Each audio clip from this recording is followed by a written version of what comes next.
Will the Badgers' offensive line be a strength this year, or has the Kevin Haywood injury derailed all that? Let's talk about it post-spring Wisconsin Badgers offensive line preview. Let's go.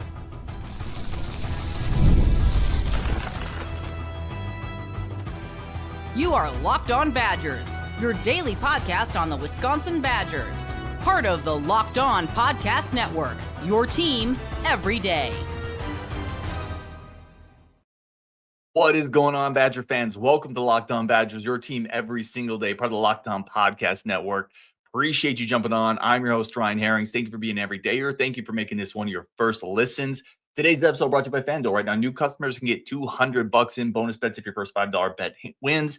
Today's episode, we're talking about post-spring offensive line depth chart, biggest superlatives, reasons for optimism, pessimism, young players to watch, all and much more on that big-time position for the Badgers. And we got Kevin Bargender jumping on from the Discord. Been on Discord for a while. Really appreciate you jumping on, man. I want to start here.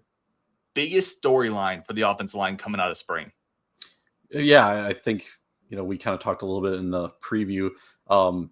Kevin Haywood, for sure, injury, that's kind of dominated the offensive line. It's really sad because it's kind of spoiled, what could be a really good offensive line so far. And I still think they can be. It's just we're kind of dealing with this, major issue on the most important position of the offensive line. But I think there's still room for optimism there. I think the way you said that was really, really good. It kind of spoiled it. It does feel like it spoiled some of the optimism for that, where we were coming in and we thought Brunner was going to take a step up. Renfro's finally healthy. This is Kevin Haywood breakout year. You have Malman back. Blazek's been working with these guys. And then you lose the left tackle. And it really does feel like just a gut punch that I don't know if you can recover from. I agree. I mean, that's obviously the biggest storyline. That is dominated headlines. How are they going to – it's not just you lost Haywood, who is one of the more talented prospects you have. And then it delves into the fact that, oh, by the way, you don't have a ton of depth at tackle. Yeah, exactly. And I mean, there's some guys that can be there, like Davis Heinzen. He was an all-MAC selection, if that means anything. So there's, possibly, we haven't seen him. He wasn't here for spring.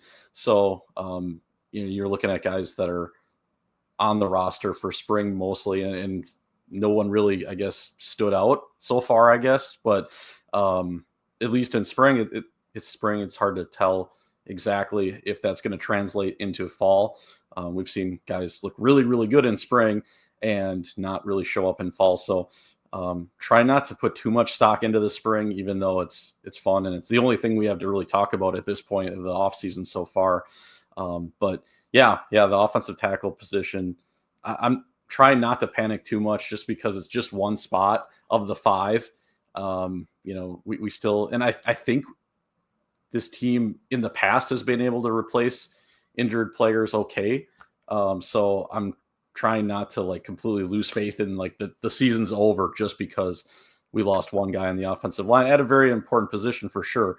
But I don't know. I think there's a lot of 4-star guys on this team that need to step up. JP Benchall, one of the guys that I kind of wish would move into that role. Yeah, well, let's talk starting lineup. That's the next thing we're going to hit on. And we might as well get right into who we think is going to replace Haywood potentially. I think it's important to note that at least this injury happened early. It happened in spring, so you have all of summer, all of fall to kind of figure this out. Like you said, they brought in Davis Heinzman. I think Brunner's going to kick out. I'll give you my starting five, and then I want you tell me if you agree or disagree with any of these. At left tackle, I have Brunner taking Haywood's spot. I think he's going to kick out Joe Brunner, the former 4-star in-state guy who's going to be a guard this year. I think he's kicking out the tackle. And then at the 2 guard spots, I got Emerson Mandel, and I got Benz. I think JP Benzrall is going to be one of your starting guards. I think Mandel is going to be the other. At least it's kind of my hope. Center, obviously, we know is Renfro, and we know the other tackle is going to be Riley Malman. So I've got Brunner, Mandel, Renfro, Benz, Malman. You agree or disagree with any of those? No, I'm on board. I think maybe Kerry Kadanko could push for one of those guard spots too. 6th-year senior, been on the team a long time. I feel like the team probably believes in him somewhat just because why would he still be on the team as a 6th-year senior if there was no point in him being there? And I believe he's is he on scholarship or no? Yeah, I think he is now. He is Okay. on scholarship, I believe. Yeah. Okay, but yeah, it just doesn't feel like maybe not great enough to move into that starting role. But if he got shoved into it due to another injury, which would be really unfortunate, I think he might be able to play okay. Or center too. Yeah, I think he could back up in a couple spots. To me, Kadenko, and I'm a big baseball guy, so sometimes use baseball analogies.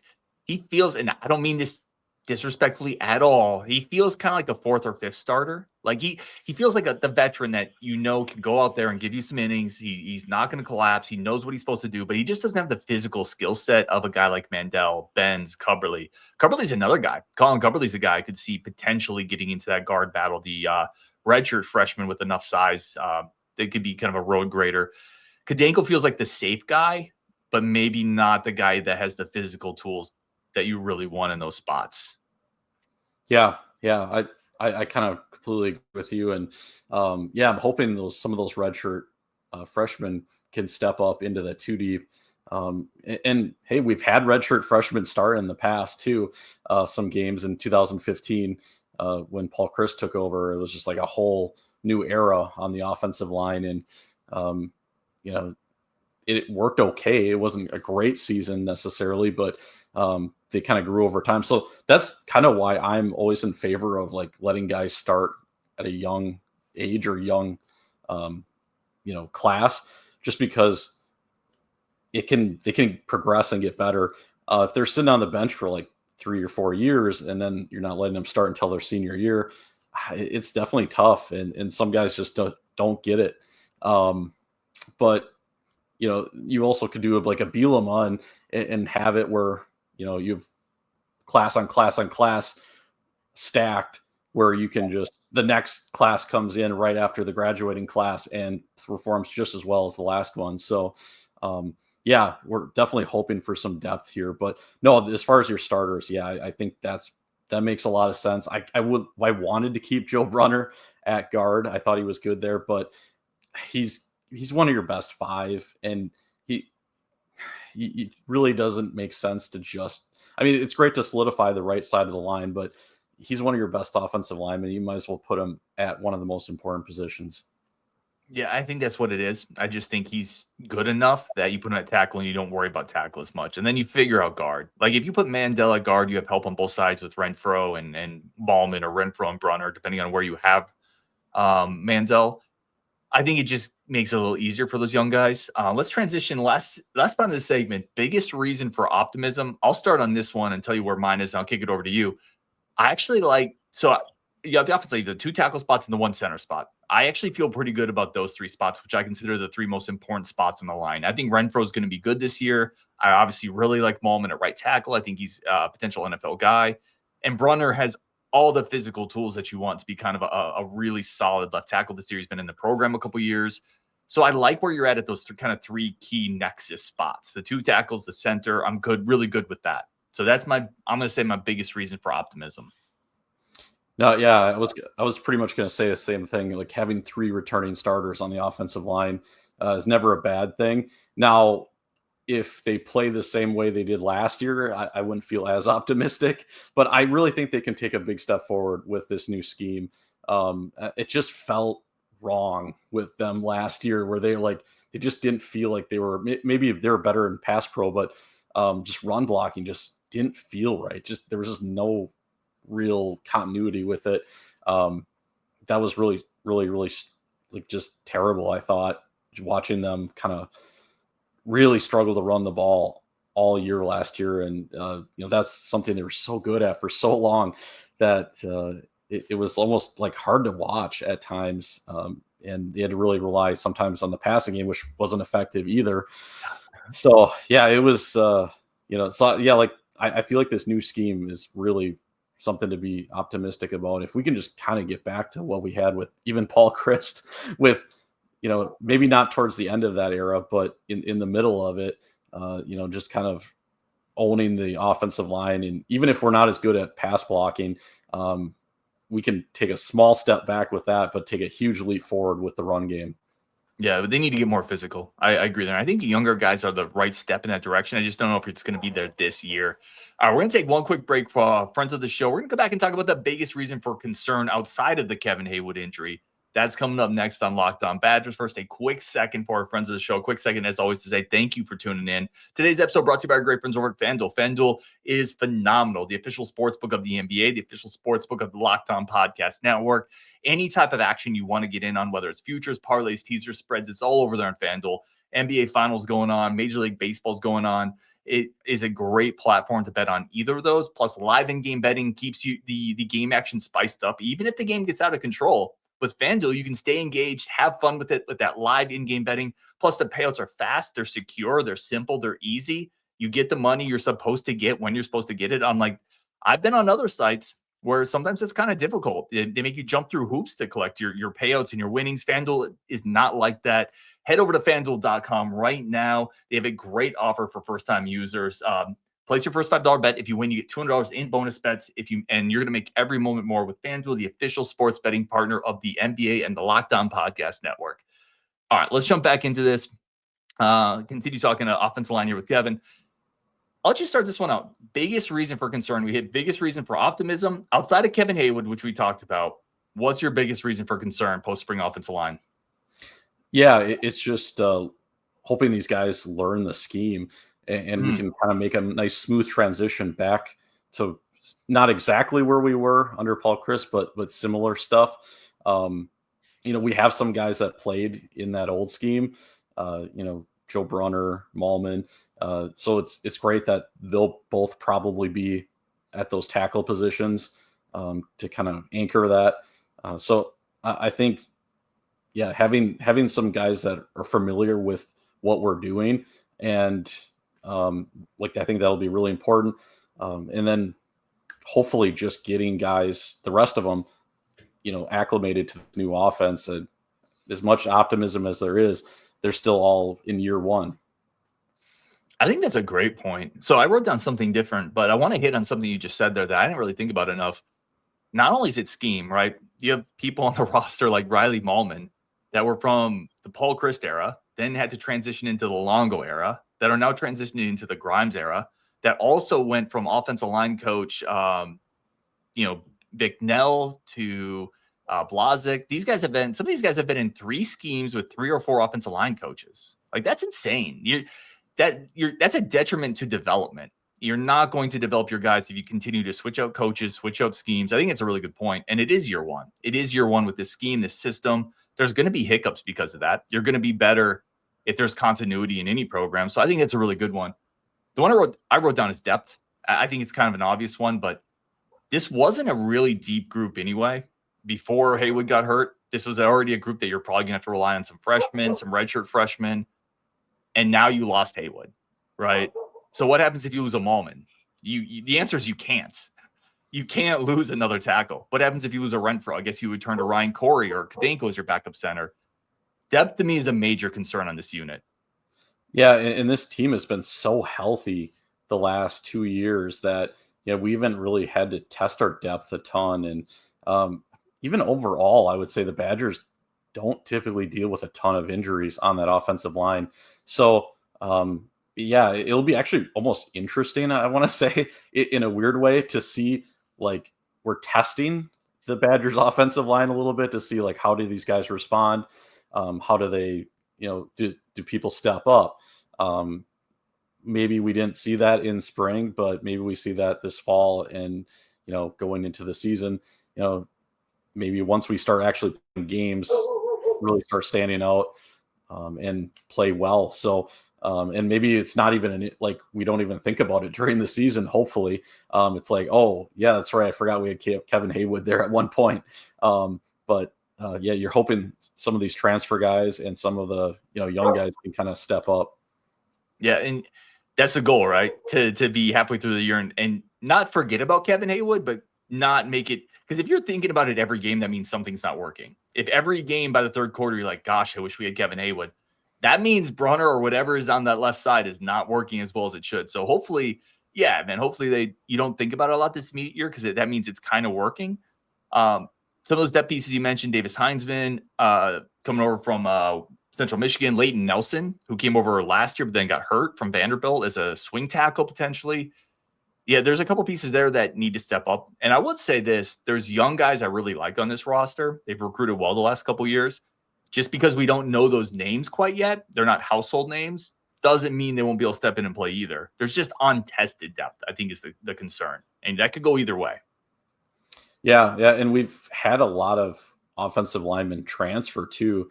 You look at the 2023 class, not much left there. So, you got a lot of like 2024, 2025 class guys that are, like, man, hopefully they play and hopefully they can play soon. They on paper they should be able to. I mean, they've got some high rankings, some high accolades.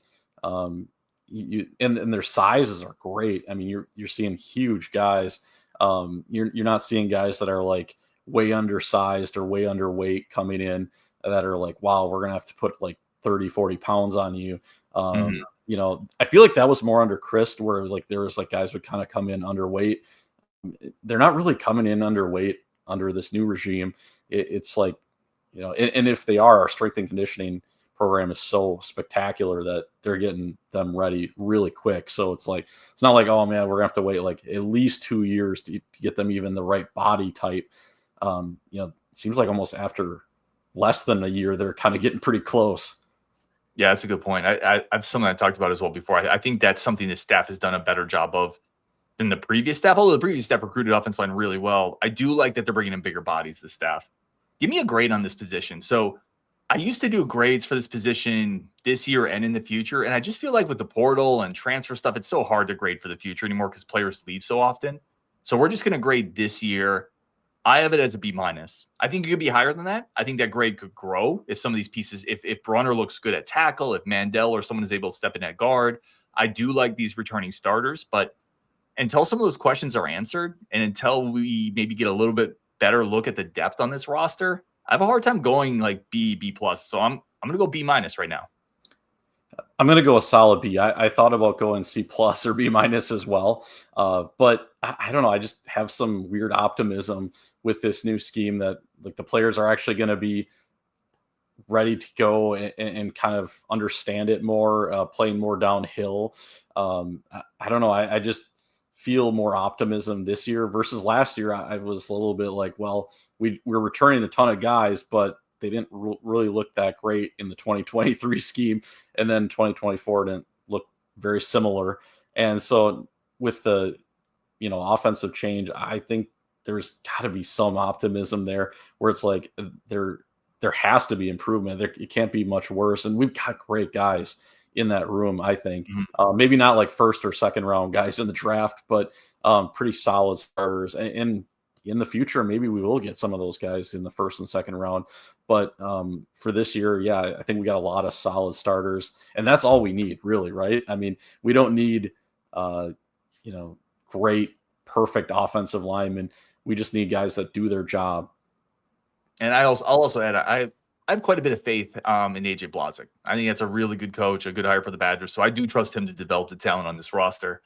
And I wanted to add, again, we're not doing a grade for the future just because, again, I feel like if I did the cornerback grade for the future last year, it would have had Xavier Lucas in it and Declona and several other guys. So I just think it's kind of silly to do that in this era of football. But I do want to ask about a couple of young players that you're excited about. I've got a couple on my list. Are there a couple of young guys maybe that won't play this year, but that your eyes on them, you think that's going to be a future dude for this spot? Yeah. Colin Cubberly, is it? He's another guy. He's a redshirt freshman. Hardy Watts, it looks like he's probably going to be interior, but he was a really highly rated guy. So there's a couple guys that I would, like to see step up and, play hopefully next year and maybe be a multi-year starter as well. And some decent guys in this 2026 class as well. So, I think there's some great depth there. Ryan Corey, another guy I was looking at. So who do you have? Yeah, I like Corey. I love all those. I love Corey. I think he's a potential future center. Cubberly's a guy who came in and the staff really liked him really early. He came in strong and big. The other guy I'd mentioned is Nolan Davenport. I don't want to leave anybody off. So there's a couple of guys here. Michael Roski is a big physical bruiser from in-state. But Davenport was a guy in high school. He was a little slept on, but his testing numbers were ridiculous for his size. Like his agility numbers, his combine test numbers. He went to some camps. And then I got to see him in practice, and he's matching up with a guy at times with like Nicholas Clayton. And athletically, he looks the part matching up against a guy like Clayton. I think Davenport might be a future tackle. It might be a future star. I'm really high on him. So I agree with you. All young guys that we like there. We're going to take a quick second here, come back, and we got some superlatives to wrap up this show, including who is the best guy on this line and the most likely to pancake somebody. That's coming up next on Locked On Badgers. But first, a quick break for our friends of the show. And as always, a quick second to say thank you for tuning in to Locked On Badgers. Really do appreciate y'all. All right, let's get back into this. We got Kevin jumping on the show. First time on the show, man. You're doing great. Appreciate you being on the show. It's all about always getting new voices on, elevating the community. That's what this show has always been about. So I'm stoked to get Kevin on here. I think we have got a couple other people coming up too that have reached out, or I've reached out to. So I'm excited to kind of roll out some new people, some new voices. Let's do some superlatives, Kevin. Best offensive lineman this year. I've kind of been high on Riley Mahlman his entire time here, so I think I'm going to stick with him. Yeah, I think that's the answer. I thought about I think if Brunner stuck at guard, I would be tempted. But I think him moving to tackle, I think Mahlman with his size, his length, I think there's a path there that's similar to Nelson, where he's gonna play this year, put some more film out, and be a 5th, 6th round type NFL guy, maybe a little higher even. That's a really quality lineman. So I got Mahlman there.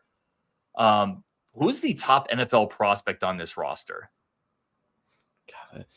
So I went Kevin Haywood. I'll give you mine first. I went Kevin Haywood just because I think he was kind of that guy bar none before the knee injury. And I don't think knee injuries are nearly as scary as they used to be, and especially not for a tackle. So I still think Kevin Haywood has that rare blend of length, frame, athleticism, and just kind of when he's on the field, complete barbarian mentality. So Haywood's my guy, but I'm curious if you have anyone else in here.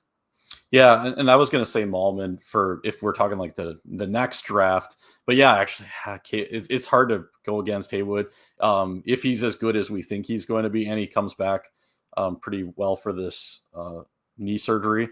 I guess, yeah, I'd have to go Kevin Haywood. Probably has a ceiling of like a 2nd round pick, maybe late 1st round pick.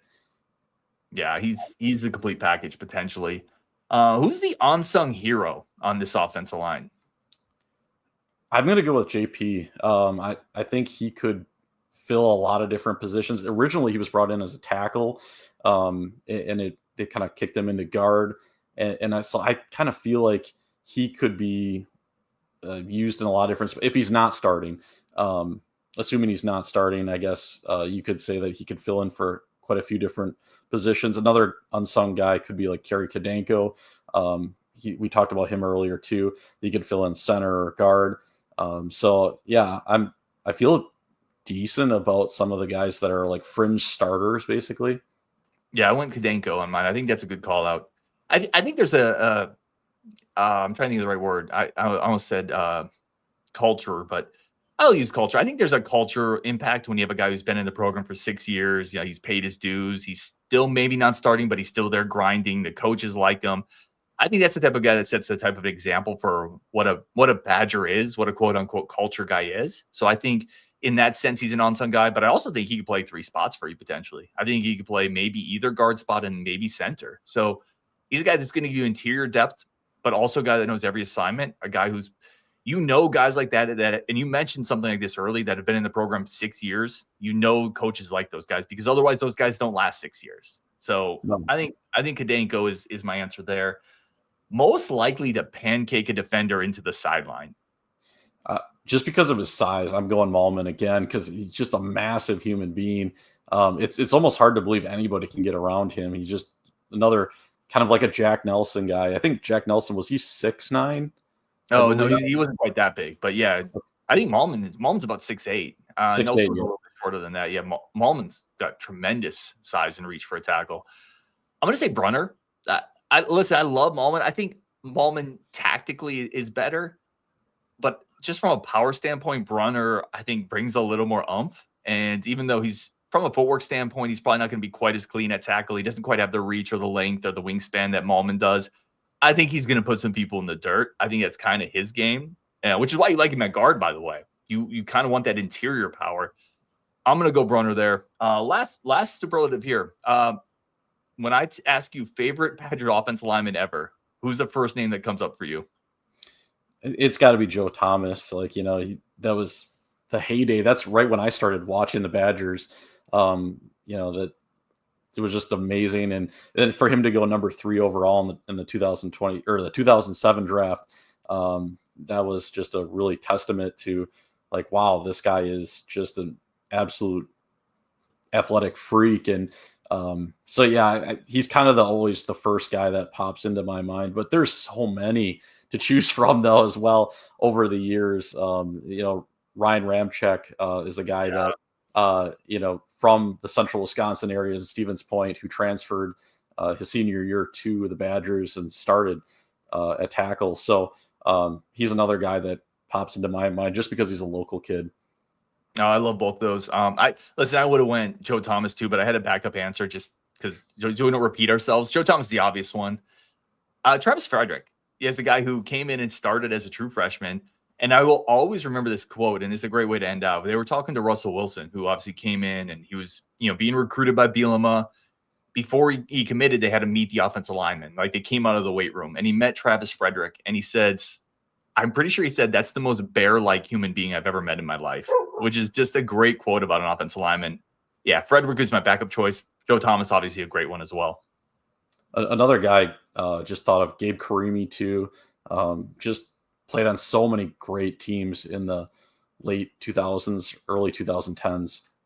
Yeah, you can go down the list, right? Like Peter Kahns, Kevin Zeitler. You mentioned Karimi. John Moffitt was just a mauler at guard. I mean, you can just go down and down that list. Kevin, man, thank you for jumping in, man. This was a ton of fun previewing and kind of taking a look at Wisconsin's offensive line post-spring. Thank you for everybody tuning in. Go check it out on YouTube, audio, wherever you get your podcast. A bunch more content coming up this week on Wisconsin, and we will definitely talk to you later.